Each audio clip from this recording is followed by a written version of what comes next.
বৈষম্য বিরোধী ব্যানারে নানান দাবিতে এখনো রাজপথে মানুষ। প্রতিদিনই বিভিন্ন মোড় অবরোধ সহ চলছে নানা কর্মসূচি। এতে চরম ভোগান্তিতে পড়েছেন সাধারণ মানুষ। রাস্তায় তৈরি হচ্ছে যানজট, এক জায়গা থেকে আরেক জায়গায় যেতে স্বাভাবিকের চেয়ে সময় লাগছে অনেক বেশি। সর্বাধুনিক প্রযুক্তি ও সেরা মানের উপাদানে তৈরি আরএফএল চেয়ার, ক্ষমতার নয় সমতার চেয়ার। গেল কদিন ধরেই দেখা যায় বিভিন্ন দাবিতে আন্দোলন করছেন অনেকেই। কোথাও মানববন্ধন করতে গিয়েও হয়ে যাচ্ছে সমাবেশ। এছাড়াও সরকারি বেসরকারি বিভিন্ন অফিস ঘেরাও করা হচ্ছে। দুর্নীতিবাজ কর্মকর্তাদের পদত্যাগ সহ নানা ইস্যুতে এসব ঘেরাও আর অবস্থান কর্মসূচিতে যানজট লেগেই আছে রাজধানী জুড়ে। এতে জরুরি কাজে বের হওয়া নগরবাসী ক্ষুব্ধ। সবকিছু মিলাই এখন পর্যন্ত কিছুই বলার নাই। সাধারণ জনগণ আমরা দেখতেছি, দেখেই যাই শেষ পর্যন্ত কি হয়, কি বলবো আর। আমাদের জন্য ক্ষতি হইতেছে, রাস্তাঘাট আমরা আসা যখন বাচ্চারা ঠিক মতো স্কুলে যেতে পারতেছে না, বাচ্চাদের কিন্তু ভালো হইতেছে না। সাফার আমরা যারা মধ্যবিত্ত বা চাকরি করি, আমাদের সারা জীবনে সাফার করে দেব। সরকার চাইলে আমাদের সবকিছু করে দিতে পারবে না, আমাদের নিজ থেকে অনেক কিছু করা দরকার।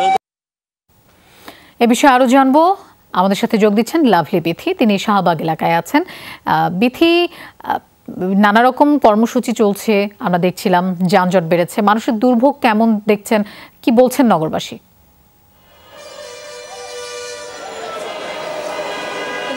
যেমনটি বলছিলেন যে নতুন সরকারের কাছে বিভিন্ন রকমের দাবি দাওয়া নিয়ে বিভিন্ন সংগঠন, বিভিন্ন প্রতিষ্ঠানের, বিভিন্ন সংস্থার মানুষ রাস্তায় নেমেছে এবং রাজধানী বিভিন্ন পয়েন্টে গুরুত্বপূর্ণ এলাকায় কিন্তু তারা অবস্থান করেছে। এই মুহূর্তে আছে শাহবাগে। এটার অবস্থা যদি আমি বলি, যেহেতু আমি নিজেও এটার দুর্ভোগে পড়েছিলাম, শাহবাগ থেকে টিএসসি পর্যন্ত যে রাস্তাটা, ওই রাস্তাটা কিন্তু এমনিতেও সরু, আর এর একটা পাশ হচ্ছে বিভিন্ন দাবি দেওয়ার কারণে একটা সম্পূর্ণ বন্ধ রাখা হয়েছে এবং আরেকটি যে পাশ আছে সেই অংশটি কিন্তু ওখানেও কিন্তু একটি সংগঠন মানববন্ধন করছে এবং সেই সরু রাস্তাটি দিয়ে গাড়ি আসা যাওয়া করছে, যার কারণে আমরা দেখলাম যে কিছু কিছু রিক্সা বা বাইক, ছোটোখাটো যে গাড়িগুলো আছে, বড় গাড়িগুলোও কিন্তু ঘুরিয়ে দিচ্ছে এবং এতে করে দেখা গেল যে যারা হচ্ছে খুব বেশি হয়তো গুরুত্বপূর্ণ কাজ আছে, তারা রিক্সা থেকে নেমে হাঁটা শুরু করেছে বা টিএসসি থেকে পিজি পর্যন্ত, টিএসসি থেকে পিজি পর্যন্ত যে টিএসসি থেকে পিজি পর্যন্ত যেহেতু পিজি হাসপাতালে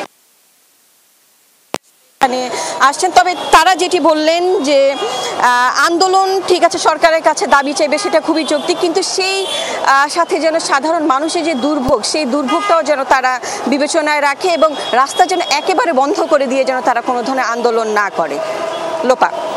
বিথি, আপনাকে ধন্যবাদ আমাদের সাথে যোগ দেওয়ার জন্য।